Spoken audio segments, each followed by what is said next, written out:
The moment we loaded into this game, I swear to you, it didn't feel like just another horror title. No, this one hit different from the very first second. The menu alone felt wrong. Low static humming, a faint echo of wind, and that background image of a lonely RV parked in the middle of nowhere, surrounded by towering pines. You know how some games already give you that gut feeling, that sinking little voice in the back of your head that says this is going to get under your skin. I thought I was ready. I mean, how scary can an RV in the woods really be, right? It's a classic setup. We've all seen it 100 times in movies. But when the screen flickered and we spawned inside that tiny camper with the lights buzzing above our heads, I felt that immediate chill run down my spine. Not because something happened yet, but because nothing did. And that silence, it didn't feel like game silence. It felt like the kind you get in real life right before something terrible happens. I remember laughing nervously, trying to shake it off. I said out loud, okay, not bad, pretty realistic. They nailed the atmosphere. But the more I looked around, the more it felt like the game was looking back at me.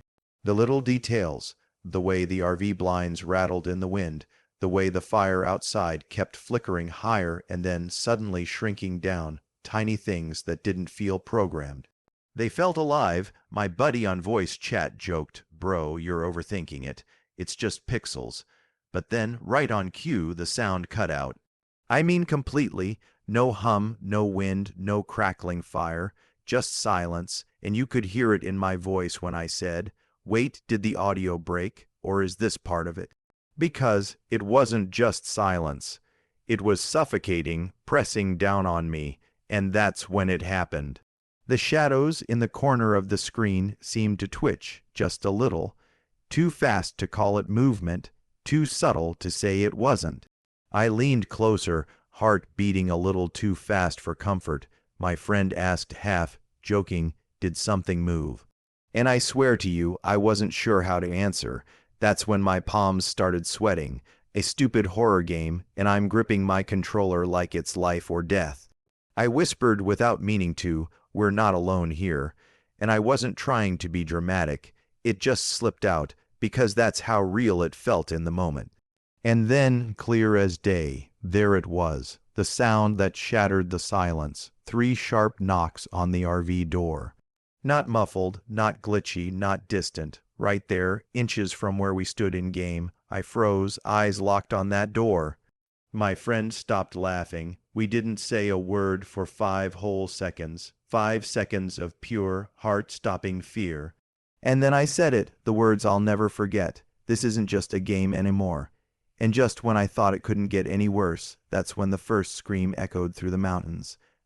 Game wastes no time throwing us into the middle of nowhere. Imagine this, an RV sitting in the shadow of massive U.S. mountains, trees stretching endlessly into the night sky, not a single sign of life for miles. It's the kind of setting that feels almost peaceful at first, but the longer you stare at it, the more you start to wonder why it feels so wrong. Inside the RV, everything looked normal, just a cramped little living space. A sink, some cabinets, a small bed in the back.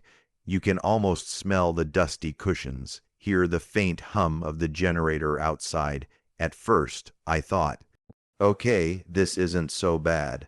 I mean, we've seen scarier setups. My friend even joked, "Man, this feels cozy, like we're actually camping. All we need are marshmallows." We laughed, relaxed for a moment, and tried to shake off the tension from that opening knock. But then the game started to play with us. The crickets chirping outside, gone, just gone all at once, no fade, doubt, no transition. 1 second they're alive, filling the night air, and the next dead silence. And that silence was heavy, the kind that makes your ears ring. We both sat there, waiting for some new sound, some clue. Nothing, just our own nervous breathing in our headsets. I walked over to the little window by the RV door and peered out. The fire we left burning outside was still flickering, but it didn't feel comforting anymore. It felt like a spotlight, like something was watching us from just outside that glow, hidden in the darkness where the trees began. I whispered, almost without meaning to, "What if something's standing just past the light?" My buddy laughed, but it was one of those shaky laughs, the kind you use when you're not actually fine. He said, "Don't even joke like that, man." But his voice was trembling, and that's when I knew we were both feeling it. Then came the smallest sound, so faint I thought I imagined it, a twig snapping outside just once, then another, not fast. Not close, but deliberate, step by step. The hairs on the back of my neck stood up. My friend muttered, "Did you hear that?" And I didn't even want to answer, because admitting I heard it meant it was real. I backed away from the window. The fire outside suddenly flared up, twice as high as before, shadows stretching tall against the RV. And in one of those shadows, I swear I saw it move. Just the faintest twitch, like something's arm shifting. My breath caught in my throat, my heart pounding so hard I could feel it in my fingertips. We stared at that window, eyes wide, waiting for something to happen. Nothing, just silence again, but it was worse now. Because we knew something was out there, we just couldn't see it. I tried to play it off, saying, "Okay, maybe it's just atmosphere. Maybe the game is scripted to mess with us." My friend nodded, clearly clinging to that idea. But before either of us could convince ourselves, it happened. 3 more knocks, louder this time, directly on the RV door. We jumped, literally screamed into our mics. And the worst part, the knocks weren't random. They had a rhythm, slow, deliberate, like someone out there wanted us to. No, they were real. They were waiting. And just when I thought I had the courage to open the in-game door, the handle started to move on its own. The RV door handle rattled, slow at first, then harder, like someone testing it. I swear my chest tightened just hearing it. You know that moment in a game where you're not sure if it's scripted or if the AI just decided to mess with you specifically. That was this. My friend shouted, "Don't open it. Don't you dare open it." But the problem was we weren't touching it. The handle was turning by itself. We backed up, eyes glued to that door. My character's footsteps echoed in the tiny RV, and every creak of the floorboards made it worse. My buddy kept laughing nervously, but you could hear the panic creeping into his voice. He said, "If it comes in, we're done, man. We're actually done." I whispered, "It's just a jump scare. It has to be." But deep down, I didn't believe that for a second. Then creak. The door swung open, and there it was. At first glance, I thought it was just another camper NPC, like maybe some hiker who wandered into our sight. But the longer I stared, less human it felt. Its body was too still, its head tilted just a little too far to the side, like its neck was bent wrong, and the face, I wish I could forget it, pale, almost glowing in firelight, blank expression, but the eyes wide open, unblinking, drilling right into us. We froze. Neither of us said a word for what felt like forever. The figure just stood there, framed in doorway, like it was deciding if it should step inside. My buddy finally whispered, "Say something, do something." And I couldn't. I literally couldn't move. My palms were so sweaty, I nearly dropped my controller. I kept expecting it to lunge, to scream, to do something sudden, but it didn't. It just watched. Finally, trying to break the tension, I blurted out, "Well, maybe it's friendly." My friend exploded laughing, not because it was funny, but because he was on the edge of losing it. He said, "Yeah, right. Invite it in for hot cocoa while we're at it." The laughter didn't help, though, because while we were joking, the figure did move, just a little, a twitch, its head snapping from one side to the other, fast, unnatural. Then it went still again, like it was testing us, and that's when I noticed something that made my stomach drop. The fire outside, it wasn't casting just one shadow, it was casting 2. There was something else out there. We scrambled back further into the RV. But it didn't matter. The figure stepped 1 foot inside, slowly, deliberately. The sound of its boot on the floor was sharp, echoing through the tiny space. And just when I thought it was about to make its move, the lights above us flickered violently. The RV buzzed, the screen shook, and everything went black for half a second. When the light came back, it wasn't at the door anymore. It was standing halfway down the hall, closer to us than before, and in that instant we realized something horrible. It didn't walk, it didn't run, it was teleporting, and if it could do that once, it could be anywhere now. The figure was gone from the doorway. 1 second it was there, the next it was standing halfway down the RV narrow hallway, closer, its head brushing the ceiling. I swear my stomach dropped. But he whispered, "Nope, nope, nope, this is broken, this is actually broken." But the worst part, the thing wasn't glitching, it wasn't jittery like a bug, it was smooth, intentional, like it wanted us to see how easily it could move. We both froze, controllers in hand, not even sure what button to press. My character was shaking, not because of an animation, but because my hands couldn't stop trembling on the sticks. The RV, once cozy, suddenly felt like a trap. Nowhere to run, nowhere to hide. Then the lights above us flickered again, first dim, then out, total black. I couldn't see my own hands on the screen, just faint outlines of the RV furniture. My headset crackled with static, whispers layered under the noise, voices that didn't sound like English. Too fast, too broken. My friend muttered, "Are you hearing that? Tell me you hear that too." And I just whispered, "Don't talk, just listen." And that's when I realized something that made my skin crawl. The whispers weren't just coming from the headset. I could feel them, like they were pressing against the back of my neck. Then, click, the light snapped back on for a split second, and there it was, right in front of me, inches away, its face filling the screen, pale skin stretched too tight, eyes wide open. My heart nearly stopped. I screamed, yanked my controller so hard the cord almost pulled out, and then darkness again. This time, when the lights flickered back, it wasn't alone. Another one was standing by the RV little kitchenette. Same pale skin, same tilted head, both of them completely still, just watching. We backed up all the way to the rear bed, hearts pounding, whispering frantic plans to each other like, do we run? Do we fight? What do we even do? But before we could make a move, the cabinet doors started slamming one by one, bang, bang, bang, louder and louder, plates crashing to the floor, the whole RV rattling. I tried the game menu, desperate to pause, but it wouldn't let me. The option was grayed out. My friend yelled, "We're stuck, we can't quit." And that's when panic truly set in, and then came the sound that froze us completely. Footsteps inside the RV, but not just one set, several, fast, heavy, running toward us from both directions of the hallway. We were trapped. The game wasn't giving us a way out. I don't think I've ever gripped a controller so hard in my life. My heart was hammering against my chest, my throat dry, every instinct screaming to run, but knowing there was nowhere to go. And that's when we realized the thing in front of us wasn't the only one in the RV anymore. They were everywhere. The second we realized the RV wasn't just occupied by one thing, but many, the panic set in. You know that gut punch where your brain says, it's over, there's no way out. That was us. Shadows flickered across the walls, cabinet doors slamming shut and then flying open, footsteps pounding from every direction. It was chaos. We both started shouting at each other like actual campers trapped in a nightmare. My buddy screamed, "Start the engine, get us out of here," and I'm fumbling with the controls, trying to interact with the ignition. My character twists the key. The RV dashboard lights up for half a second and then dies. The fuel gauge drops straight to zero. Empty. My friend yells it drained the gas. The game actually drained the gas.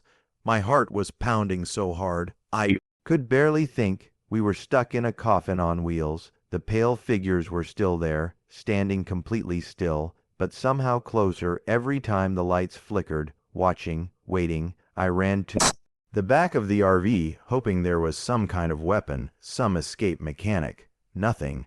Just the shaking bed, the curtains fluttering like wind was blowing inside, even though all the windows were shut. My friend's mic crackled, and he whispered, "Dude, it's behind you." I spun the camera, and sure enough, one of them was standing inches from my character's face. No sound, no jump scare scream. Just there, staring, that was it. We snapped. My buddy shouted, "Forget the RV, grab the lantern. Run," and in-game, my hands fumbled to pick it up, the weak glow spilling across the walls. I swung the door open, and we bolted out into the woods, and for a moment, it felt like freedom.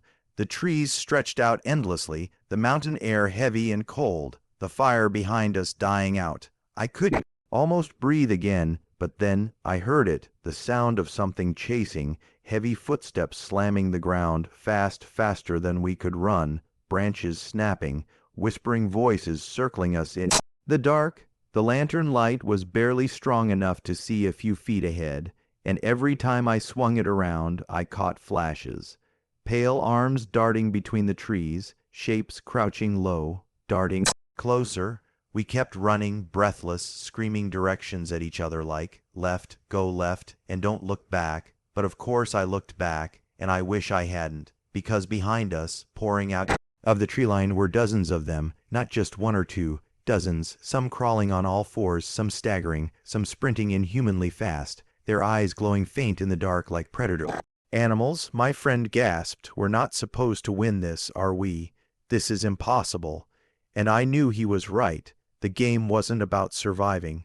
It was about dragging us deeper into the nightmare. My lantern flickered, sputtered, threatening to die. I shook it frantically, my hands slick with sweat, whispering, "Don't go out. Please don't go out." The light flared one last time, and that's it. When we saw it, the RV, barely visible through the trees, like a beacon of false hope. We sprinted toward it, branches slashing at us, footsteps closing in from every side. My buddy yelled, "We can't make it, just run." My screen shook as something grabbed at my character's leg, pulling me down, but I mashed the buttons and broke free. The RV door was just a few feet away. I could hear my own breath, my own heartbeat, louder than the game itself. And then, slam, the RV door closed. From the inside, we froze, staring at it in disbelief. The one place we thought was safe was already taken. And that's when I realized something had gotten back there before us. We stood there, just outside the RV, gasping, clutching that useless lantern like it was going to save us. The door slammed shut right before we reached it. And the worst part, the little curtain on the RV window shifted, like something was inside looking out. I whispered, no way it beat us here."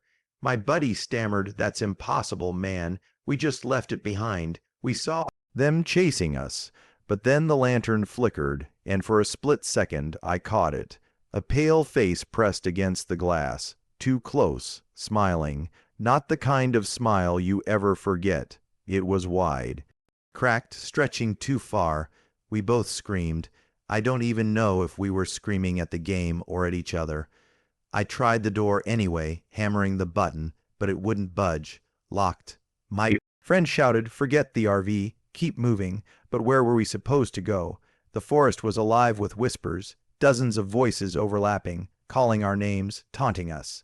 And then the woods lit up, eyes everywhere, dozens, no, hundreds of glowing white eyes blinking in the darkness, up in the trees, crawling along the ground, circling us, closing the distance. The lantern sputtered in my hand like it was terrified too, and then it died, pitch black, the sound of footsteps closing in, hands brushing against my character's arms, pulling at the screen, dragging me backward. My friend's voice breaking through the headset, screaming, "I can't see.